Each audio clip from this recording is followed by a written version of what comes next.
What's up, everybody? Here is a quick video of some recent 3D prints. Also got some haul videos coming up in the works.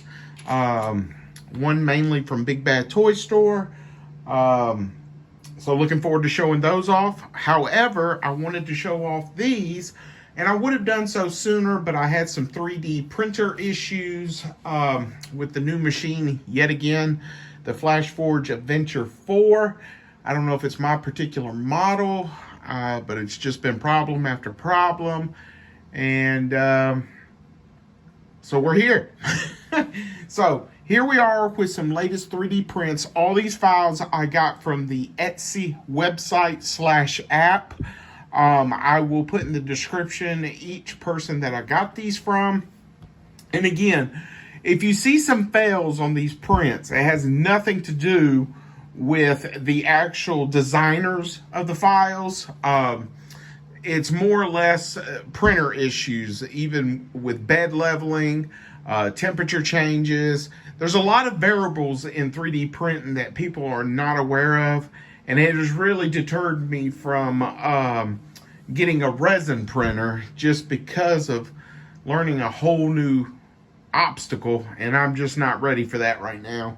But got some great 3D prints to show off. The first one I want to show you is this newspaper machine right here, and I'm going to put it up here next to Lieutenant Falcon so you have an idea of the scale. This is 1/12 scale, and again, the back is trash because, as you know, I use rafts, and I'm going to sand this up, paint it up. But it comes in 4 different, oh, and there goes Lieutenant Falcon. It comes in 4 different parts that you put together. It comes with a hinge for both sides. Now mine is not that good, again, because I use a raft. I don't know if you can see. And then the door. Now I did make some changes on the door because, as you can tell, I was printing it face down, and this is the side that rested on the raft. And I don't know if I have one of the new ones up here with me. And I do. Okay. So I flipped it over and had the raft setting on the bottom rather than the top. So I flipped it over when slicing it, and you'll see it's got a little bit of a smoother look to it as compared to that. But I'll sand that down. After I paint it, throw some graffiti or something on it, it's going to look great. But again, this comes in 4 pieces. So you have the actual housing of the unit, 2 little hinges that go right here, and the door. And what's unique about this is the door is actually operational. So if you've seen on some of my previous videos, I purchased some newspapers from the Temu site. I don't even know if I'm pronouncing that right. It's T-E-M-U. And it's a lot of knockoff El Cheapo type stuff. However, it's great 1/12 scale accessories that you just want to throw in a picture. So the hinge on the machine does work, and I thought I would take some piece of plastic, sand it down a little bit to give it a rough look, and have where it appears to have a glass look. So yeah, real happy with this model. This is the same designer that did that 1/12 bench. He's got some more products that I want to get and try to slice and print.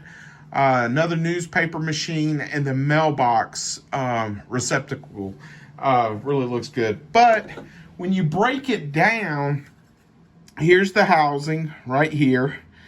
And if anybody's into 3D printing and they're watching this, I don't know why the infill is showing up. I don't know if I need to put more solid layers on the actual model, but it just started recently happening.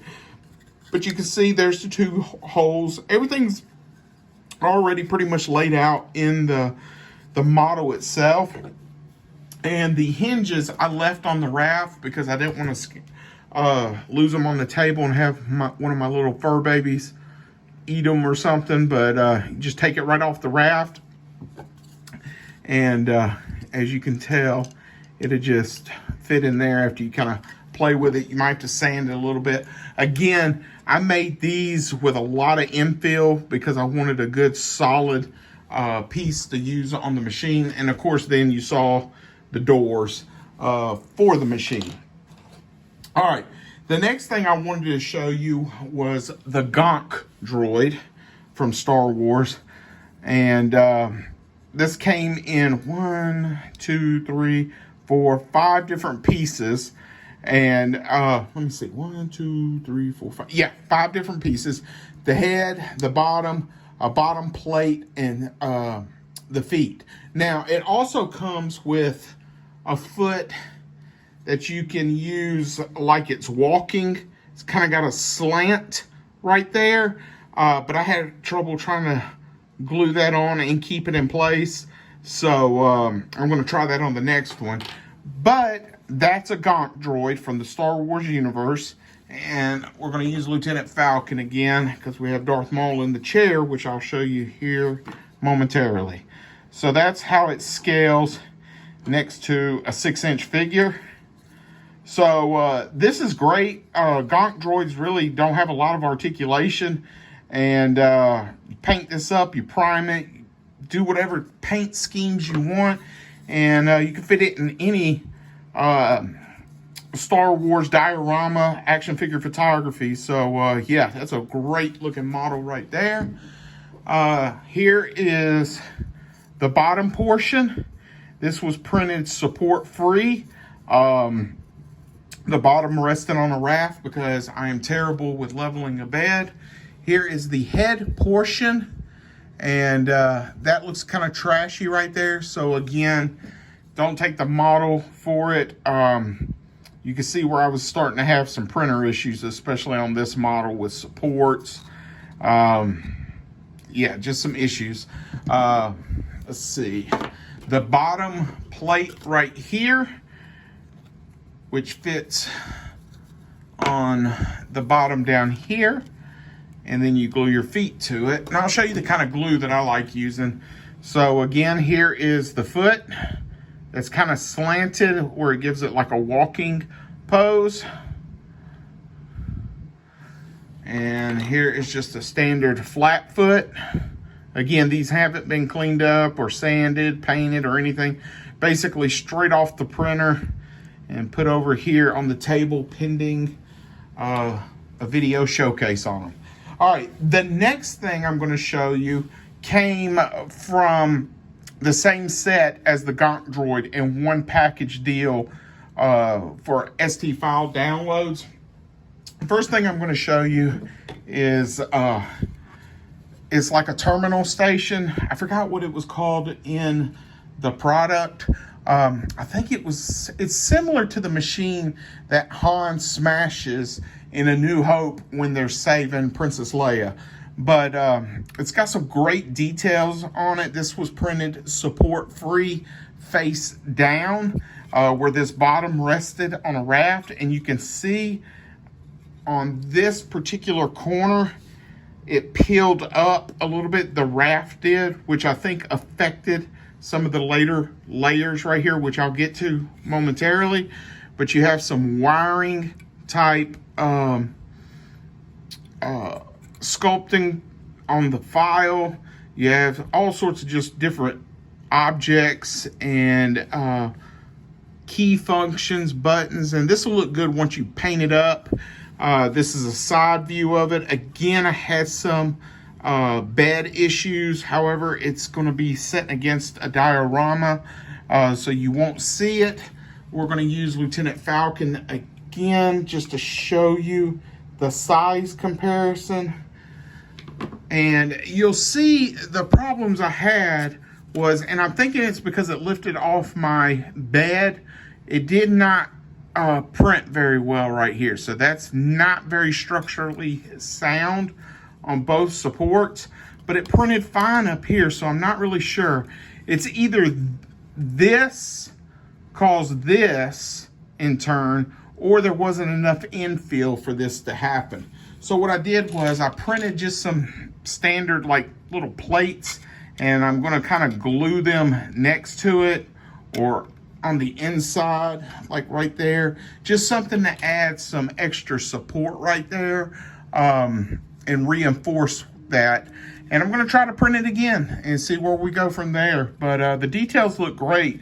The buttons are going to look nice once painted and such, but the back and bottom just did not do well at all.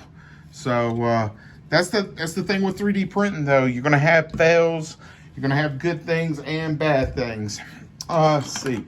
So the last thing I'm going to show you is this Star Wars chair, which you could fit in any really 1/12 scale build, but there is a Darth Maul in the chair, and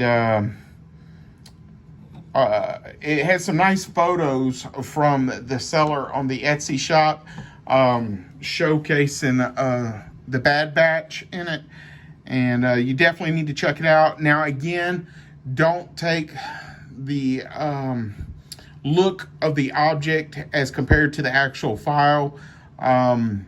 With my printer issues, it didn't come out as well as I wanted it to. Still working on the kinks on that, but here is the chair. And again, I'll show you the glue that I use, and it's on this base right here, and it comes in 1, 2, 3, 4, I think 4 pieces. I'll get to it in just a minute.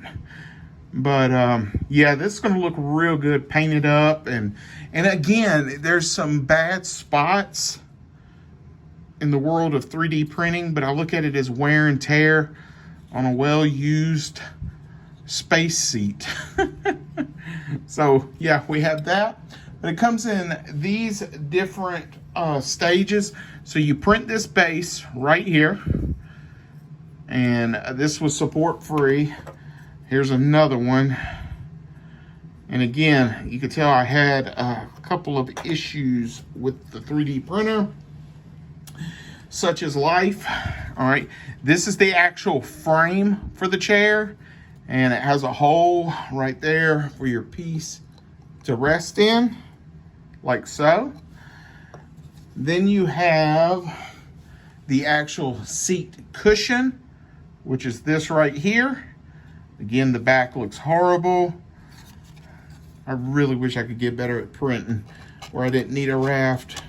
So that would fit right there. And you don't even have to print the back piece, but the back piece really, you know, gives it that sci-fi look. And here is the back piece.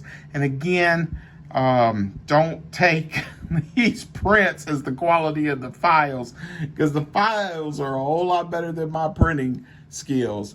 And then this piece goes on the back right there, and then you put your base in, and then you have said chair. So that's what we have with that. Oh, let me stand up Darth Maul next to the chair just so you have an idea of how big the chair is. I can't remember if we did that with Falcon or not. So it's a big chair. But a lot of chairs in the Star Wars universe are pretty big. But this is the glue that I found that I've been using a lot. There's another type of glue that I'm going to use. It's used a lot on Oiler's Workshop. It's like a foam glue, but I've used it for so much other stuff, and I'm wanting to try using it on my 3D prints to see how well it'll do, because though this glue works great, and I like the gel control because it doesn't come out very fast, and with the lock buttons you can control the amount that comes out. This is rather expensive. It looks like a big bottle, however it's only a little bit in that tube. The size is basically the bottle itself. Don't think or get it twisted that this thing is slap full of glue. It definitely is not, because I went through these kind of quickly. But that's the kind of glue that I use. You can find them on Amazon or any hardware store, but it seems to work great. But yeah, here is the latest prints that I wanted to show off. And again, I've got a couple of haul videos I'm going to show you, and catch you on the next video. All right, appreciate it. Thanks for watching. Later.